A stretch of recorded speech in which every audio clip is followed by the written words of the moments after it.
আজও চট্টগ্রাম এবং নীলফামারীর বিভিন্ন উপজেলায় পথসভা এবং লিফলেট বিতরণ কর্মসূচি পালন করছে জাতীয় নাগরিক পার্টি। সকালে চট্টগ্রামের ১৬ শহরের ২ নম্বর গেট থেকে তারা কর্মসূচি শুরু করেন। আজ তারা রাঙ্গুনিয়া, রাউজান, হাটহাজারী, ফটিকছড়ি, মিরসরাই এবং সীতাকুণ্ডের ৬টি স্পটে পথসভা এবং লিফলেট বিতরণ করবেন।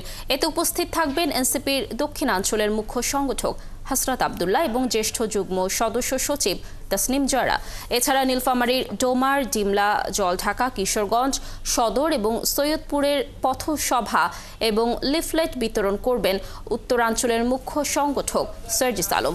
নেতারা জানান, দ্রুততম সময়ের মধ্যে বিচার সংস্কার এবং নির্বাচনের রোডম্যাপ প্রকাশ সহ বিষয়গুলোতে জনগণের যে মতামত রয়েছে বা জনগণের যে প্রত্যাশা রয়েছে, জন আকাঙ্ক্ষার বিষয়টি জানার জন্যই কর্মসূচি শুরু করেছেন তারা।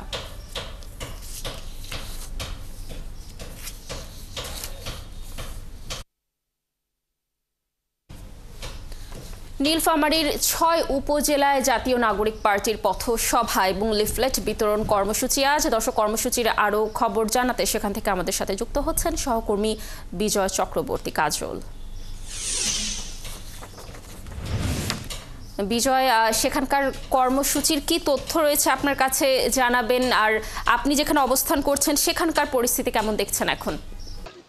লাবণী, প্রথমে জানিয়ে রাখি যে ইতিমধ্যেই যে এনসিপি যে মুখ্য সংগঠক উত্তরাঞ্চলের সার্জিস আলম, তিনি ইতিমধ্যেই নীলফামারী ডোমার উপজেলায় গণসংযোগ শুরু করছেন এবং যে পথচারী থেকে শুরু করে দোকানপাট যা আছে সব জায়গায় তিনি ইতিমধ্যে আপনার যে সাধারণ মানুষ আছে তাদের কাছে তিনি যাচ্ছেন এবং কুশল বিনিময় করছেন।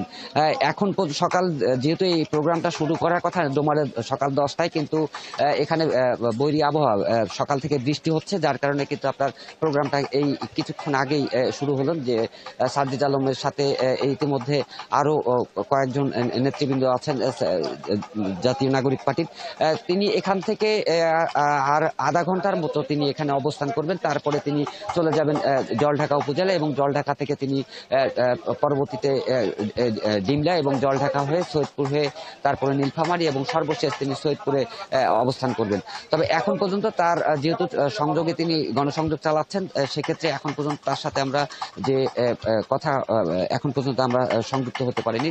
আমরা চেষ্টা করছি যে পরবর্তী যে কর্মসূচিটি রয়েছে সেখানে হয়তো আমরা তার সাথে সংযুক্ত হব। তবে এখানে তিনি যে লিফলেট বিতরণ করছেন সেখানে প্রায় 11টি বিষয় নিয়ে, রাষ্ট্র সংস্কারের নানান বিষয় নিয়ে তিনি মানুষের কাছে যাচ্ছেন। যে লিফলেটের মধ্যে তার জাতীয় নাগরিক কমিটির যে পার্টির যে তাদের যে দাবিগুলো রয়েছে সেগুলো তারা উপস্থাপন করছেন জনগণের মাঝে এবং সেটি দিয়েই তাদের দলকে সুসংগঠিত করা, পাশাপাশি তাদের যে এই জেলা, উপজেলা এবং বিভিন্ন যে কমিটিগুলো রয়েছে সেগুলো নিয়েও তিনি মোটামুটি তাদের যে দলীয় নেতৃবৃন্দ আছেন স্থানীয়, তাদেরকে সুসংগঠিত করে তাদের একটি সামনের যে নির্বাচন সেটাকে তারা অগ্রসর করার চেষ্টা করছেন।